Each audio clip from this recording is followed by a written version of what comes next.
सही। सईद मोहम्मद खान साहब, आप इस सिलसिले में क्या कहते हैं? जैसा कि बात हो रही है कि पाकिस्तान ने किस तरह अपने आप को इवॉल्व किया, आप क्या समझते हैं आलमी ताकतों के अंदर मिलिटरीली और डिप्लोमेटिक महाज के ऊपर पाकिस्तान ने अपने आप को किस तरह से ये इवॉल्वमेंट जो है वो शो की है और बेहतरी की जानिब गामजन हुआ है? देखिए, आपके सारे एक्शंस जो होते हैं ना, वो उस चीज़ पे डिपेंडेंट होते हैं कि आपके अंदर अपने ऊपर कितना ज़्यादा कॉन्फिडेंस है और आप इस कॉन्फिडेंस को दूसरों के सामने किस तरह एग्जीक्यूट कर सकते हैं। मार्का हक ने हमें एज पाकिस्तानीज ये कॉन्फिडेंस दिया कि हम इंडिया जैसे बड़े मुल्क के साथ भी मुकाबला कर सकते हैं। और ये पहली मरतबा हुआ कि इंडियन एनालिस्ट ने खुद कहा कि there was a clear victor in this conflict and that was Pakistan. So दुश्मन की तरफ से ये एक्सेप्टेंस आना आई थिंक पाकिस्तान के लिए एक बहुत बड़ा क्रेडिट है और जिसके बारे में हम पाकिस्तानी जितना फ़ख्र करें वो कम है। आप जिस तरह कामरान साहब ने और मुजम्मिल साहब ने फरमाया कि आफ्टर मार्का हक जो है, क्या कहते हैं, पाकिस्तान के ग्लोबल स्टेचर के अंदर बहुत ज़्यादा इजाफा हुआ।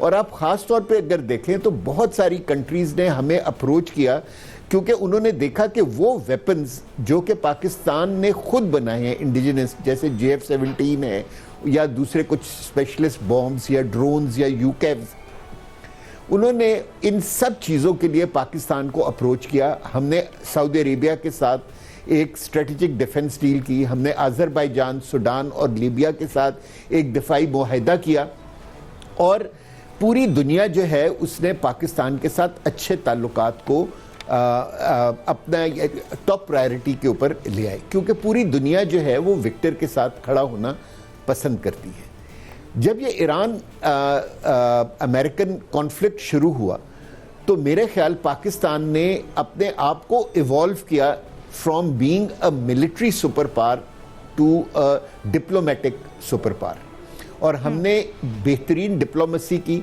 हमने अपने दोस्तों को, दोनों अमेरिका को और ईरान को, और जो इफेक्टिव थे जैसे गल्फ और मिडिल ईस्टर्न कंट्रीज थी, हमने उनको समझाने की बहुत कोशिश की कि किस तरीके से ये कॉन्फ्लिक्ट उनके फ़ायदे में नहीं है।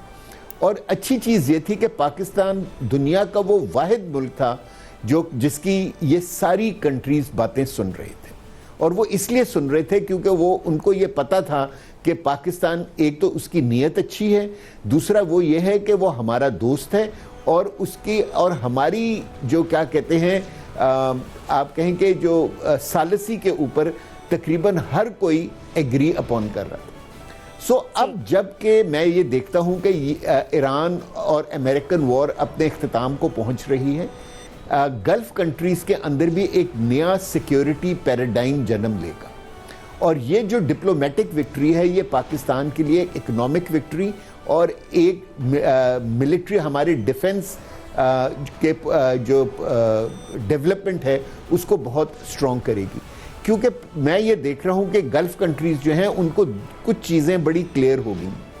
एक तो उनको ये चीज़ क्लियर होगी कि अमेरिका जो है वो उनका सोल सिक्योरिटी प्रोवाइडर नहीं बन सकता, बेशक वो उससे ट्रिलियंस ऑफ डॉलर्स के वेपन्स खरीद लें।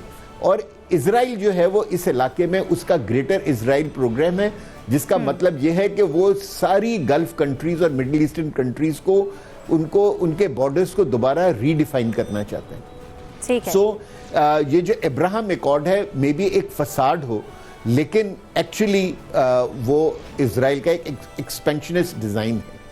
सो मेरे ख्याल में अब इजराइल को काउंटर करने के लिए एक मिडिल ईस्ट के अंदर एक नया डिफेंस पैराडाइम बनेगा और उस पैराडाइम के अंदर मैं देखता हूं कि सऊदी अरेबिया, पाकिस्तान, ईरान और तुर्की जो हैं एक बहुत डोमिनेंट रोल अदा करेंगे।